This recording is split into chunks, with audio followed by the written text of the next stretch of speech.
the ISTF President, representative of His Excellency, the Executive Governor of Kano State, fellow young men and women, gentlemen of the press, Assalamu alaikum wa rahmatullahi ta'ala wa barakatuh.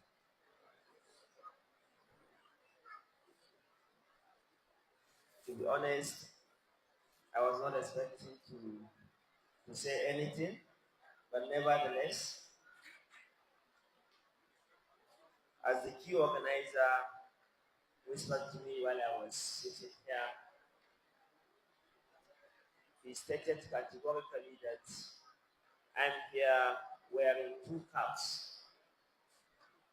One representing His Excellency, the Executive Governor of Kano State, and the second one humbly here as the Honorable Commissioner, Minister of Environment and Climate Change. But I believe, apart from representing His Excellency, the Executive Governor, I am also here as a concerned citizen, as a forester by passion, and as an advocate of climate change.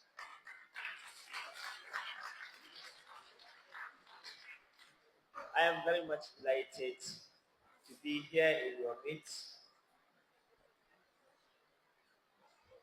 to witness such a very insightful program like this one. I have had some interesting points or observations raised by the previous speaker. And I think I'm going to be very apt. I will comment on three things that he has already addressed. One, on the issue of forest guards. I believe for anybody who is passionate or who has been conversant with our way of life and with the current state of most of our communal forest reserves, will testify that these places are poorly managed. We have no objection on that, but this is something that has been happening for over a decade. And we believe it's high time we bring a stop to this. During the last Executive Council meeting, His Excellency, the Executive Governor, has approved for the engagement of forest guards in Kano. We realize that a lot of these officers have retired. Some of them has passed out. They were sole rest in peace. But there has not been consistent replacement. That exposes most of our forest areas to a lot of illegal activities. Back in the 60s and 70s, we have read and we have shared experience. You hardly find a forest area where people can go and settle in without the knowledge of those forest guards. But now, nearly all the forest reserves in the country are dominated by bandits and other people carrying or taking illegal activities within those areas. And we believe it's high time the government shift its attention on how to protect and preserve these areas. When we came in, we realized that some of these forest guards were taken on casual basis. During the last Executive Council, His Excellency has approved that their payment should be doubled. And we're going to share a portal for any interested person to fill in if you want to be taken as a forest guard within the forest areas in Kano State. We are doing this as a test run, and we're very much sure that this is going to be a continuous exercise. Regarding the tree planting, for the first time in history, the Kano State government is genuinely raising 5 million seedlings. And we are raising these seedlings using the government nurseries. On record, the state government is having 37 seed nurseries across the states. But you hardly find a nursery that is fully functioning. And most of these nurseries that we are having have the potential to generate 500,000 to 1 million seedlings, some even up to 2 million seedlings.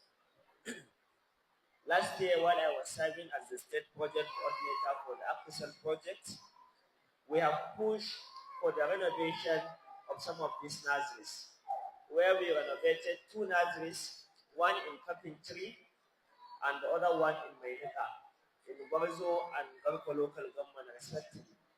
And I'm happy to state that these 2 nurseries are part of the nurseries that we are using for this year's seedlings generation.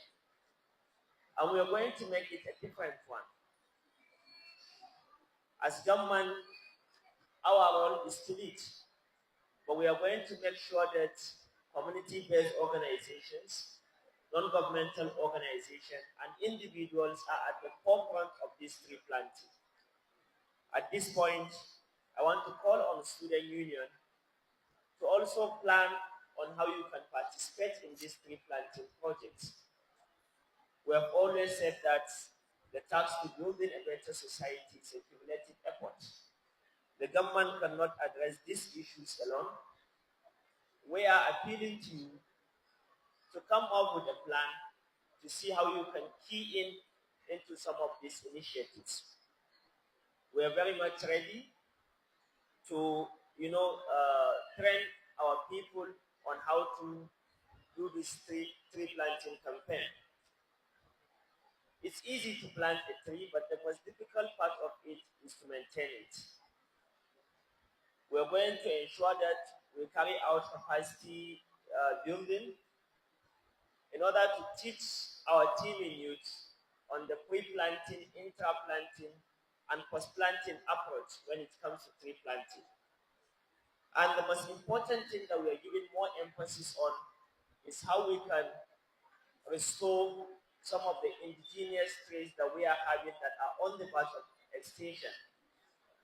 We have our local species, which we have been using as fuelwood for quite so long. We are also promoting the planting of edible species and economic trees.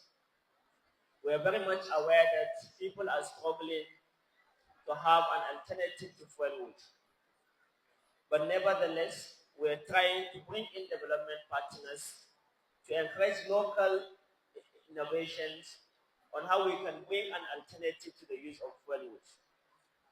We have also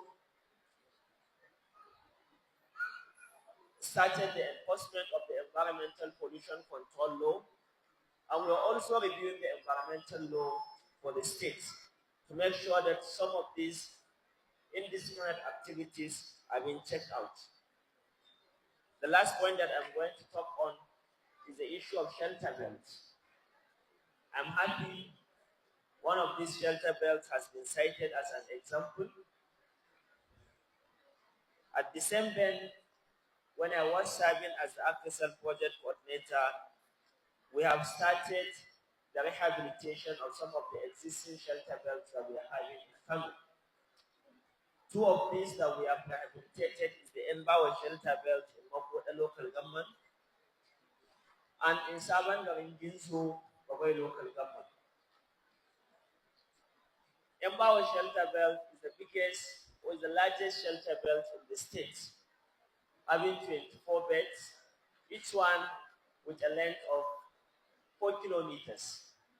But when we went to the site, we realized that this shelter belt that has been established in the year 1969 to 1972 83% of it is gone. We have rehabilitated it with 256,000 eucalyptus trees, and we have engaged some of these forest guards within the Embawe shelter belt.